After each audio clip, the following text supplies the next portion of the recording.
J'ai acheté comme ça une moto le disons 16 février 2024 et après le 24 qui a suivi, j'ai fait un accident où j'ai perdu ma jambe.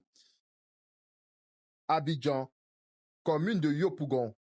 Le 24 février 2024, la vie de Bamamadou a basculé. Père de 3 filles, il a vu de près la tragédie des accidents de la route en Côte d'Ivoire. Mais au lieu de subir, il a décidé d'agir.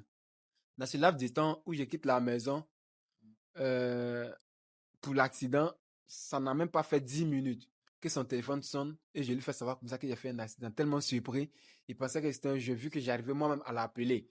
Parce que c'était un jeu et je lui fais savoir comme ça que mon pied est coupé en deux. C'est là qu'il voit que c'est sérieux et il prend sa moto et il vient sur le lieu de l'accident. À son arrivée, le temps d'appeler l'ambulance et autres pour venir faire l'accident à 8h30, 33 comme ça, minutes.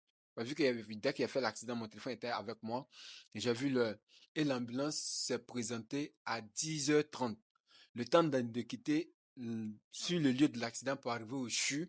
Nous sommes arrivés au CHU de Treichville à 11h30. Et à 11h30, quand nous sommes arrivés au CHU, le temps de faire les papiers et autres, histoire d'argent et autres, nous avons tout réuni. L'intervention a eu lieu au CHU à 16h30, 40 par-ci. Quand je suis arrivé, avec l'état de mon pied, moi-même je voyais, vu le temps que ça a mis de 8h30, l'heure de l'accident et l'intervention, ça a trouvé que mon pied était déjà devenu noir. Je ne sais pas comment on appelle ça, mais le pied était déjà mort. Donc, quand ils m'ont proposé, ils m'ont dit qu'il n'y a rien à faire, que c'était pour l'amputation, j'ai sur le champ accepté. Parce que moi-même, j'ai vu l'état de mon pied. Je vois qu'il n'y avait rien à faire si ce n'était pas l'amputation. En 2024, les accidents de la route ont baissé de 6%, les blessés de 14% et les décès de 30%. Une lutte qui concerne tous les citoyens. Avec des vidéos percutantes et des messages chocs sur les réseaux sociaux, Bamamadou alerte sur les dangers et rappelle les règles essentielles de la sécurité. La moto m'a projeté là où je suis tombé dans le caniveau. Là, s'il n'y avait pas de casque, bon, je ne pensais pas qu'actuellement je serais ici. Le casque m'a vraiment protégé. Ce qui me venait en tête sur le champ là, je me voyais déjà sur le champ, j'ai crié au chauffeur, tu m'as rendu handicapé, sans mentir. Parce que j'ai vu, dès l'instant, j'ai vu déjà la gravité de la chose. Je savais qu'il n'allait plus pouvoir marcher. Sa femme, Kwabena Raissa, est son premier soutien. Engagée à ses côtés, elle joue un rôle clé dans cette initiative, convaincue que chaque action peut prévenir un drame. Ensemble, ils forment un duo, unis face à cette lutte. J'ai connu mon mari avant qu'il fasse son accident.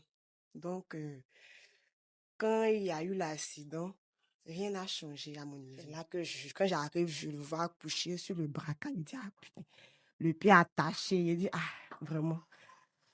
Je t'ai parlé, je ne m'as pas écouté. Moi, je t'ai dit, Abidjan, j'ai fait de moto là. Moi, je n'aimais pas. Mais comme c'est déjà arrivé, c'est pas le moment de venir te faire le moral. Donc, on va surmonter ça ensemble. Nos enfants vont bien à 3 filles. Elles vont parfaitement bien. On arrive à suivre nos besoins. On arrive à faire tout ce qu'il y a à faire. Mon mari n'a pas changé. Et après ça, on s'est mariés légalement. Donc, on rend gloire à Dieu. La cheville est coupée en deux. Et si, quand je levais mon pied dansait comme ça. Donc là, je pouvais plus, papa ne peut pas me dire que ça allait se raccommoder. C'est pas l'os qui est cassé, c'est la cheville qui est cassée. L'événement du travail, sans mentir, beaucoup de choses ont changé. Parce que déjà, au travail, je ne peux pas aller au boulot 7 jours sur 7. La vie ne s'arrête pas après l'amputation. Après l'amputation, c'est maintenant même qu'on doit avoir la rage de pouvoir se battre pour ne pas que les gens puissent nous voir autrement. Mais Bamamadou le sait, une vidéo ne suffira jamais à éviter un drame. Chaque trajet est une responsabilité. Chaque route est un défi. Et derrière chaque accident, c'est une famille qui pleure.